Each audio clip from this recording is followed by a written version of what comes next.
Witam w programie Zwierzęta Gospodarcze. Dzisiaj zajmiemy się pszczołami. Obejrzymy sobie, jak żyją pszczoły, jakie mają zwyczaje, co robią i takie tam. Zapraszam. Podchodzimy już do pszczółek. Założymy sobie osłonę. Ok, tak lepiej.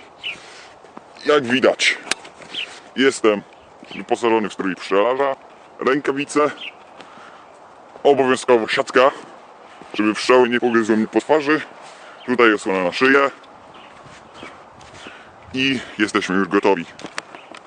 Pszczoły wydają się niemal całkowicie pochłonięte zbieraniem i dostarczaniem kolejnych pyłków, dzięki którym wyprodukują pierzgę, a z niej mleczko pszczele, a przenoszony nektar przetwarzają na miód. Wydają się także latać chaotycznie, jednak jak widać, czekają na swoją kolejkę, aby wejść do ula i dzięki temu panuje w nim porządek. Pierzga, o której mówiłem, nie jest wykorzystywana przez człowieka, lecz jest odkładana przez pszczoły w plastrach, by wytworzyć z niej mleczko pszczele, którym odżywia się matka i czerw. Czerw, czyli pszczoła w stadium rozwoju, od jaja do poczwarki. Czerw dzieli się na pszczeli, z którego powstają robotnice, i na trutowy, z którego powstają trutnie. Pszczoły zapamiętują także otoczenie. Na przykład zakłócenie takie jak kamera może je dezorientować. Dlatego nie jest wskazane zbyt częste zmienianie otoczenia wokół ula, gdyż pszczoły mogą przez to zakłócać swój rytm pracy, co nie jest dla nich dobre. Gdy pszczół w ulu jest zbyt dużo, następuje naturalny podział na dwie odrębne rodziny, czyli roje. Podczas rojenia z ula wychodzi stara królowa i zabiera ze sobą miód oraz młode pszczoły. Razem poszukują nowego ula. W ulu zostaje młoda matka ze starymi pszczołami. Podczas rojenia pszczoły najczęściej siadają całym rojem na gałęzi, która ugina się nawet pod ich ciężarem. Wtedy czekają, aż matka wyjdzie z ula i gdy to nastąpi, odlatują do nowego, uprzednio znalezionego przez zwiadowczynię. Jest to jedyna okazja, przy której matka znajduje się poza ulem. Pszczoły, które widzimy, są hodowane w sposób dość naturalny. W tej hodowli nie praktykuje się odymiania pszczół, które ma na celu zmniejszenie ich agresji, a zwiększenie produkcji poprzez wdmuchiwanie do ula substancji smolistych. Czasami uda nam się zauważyć chodzącą po ziemi pszczołę. Nie znaczy to, że taka pszczoła jest stara czy ranna, lecz zazwyczaj to, że zasłabła i szuka w ziemi wody. Czasem jednak taka pszczoła może być chora na warozę, która objawia się wylęgiem pszczół bez skrzydeł. Taka pszczoła jest niezdolna do życia i wkrótce umiera.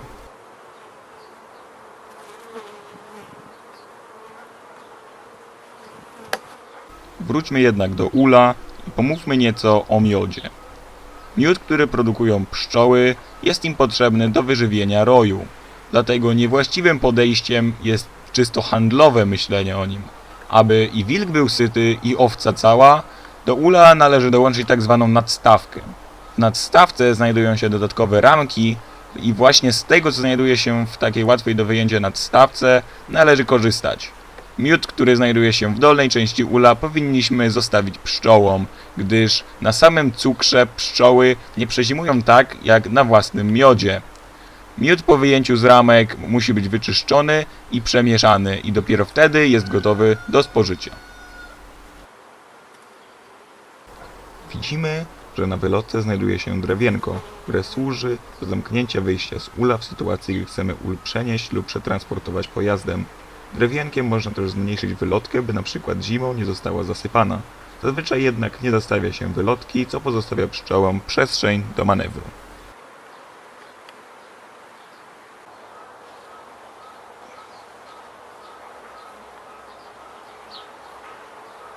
Widzimy tam bardzo dużo pszczół, które co chwila się wymieniają. Nie są to te same pszczoły. Pszczoły te się zmieniają, jak oczywiście się domyślamy, jednak ciężko to zauważyć. Gdyby klip został powolniony w tym momencie, zauważylibyśmy, że na przykład pszczoły wychodzą, widzimy dwie pszczoły, które wychodzą, oraz które wchodzą. Tam widzimy kolejne pszczoły, które wchodzą i wychodzą. To jest, wydaje się jak chaos, jednak jest to w rzeczywistości skomplikowany dość system, ale mniej więcej działa to jak autostrada, jak bramki na autostradzie. Tym samym dziękuję za uwagę i do widzenia.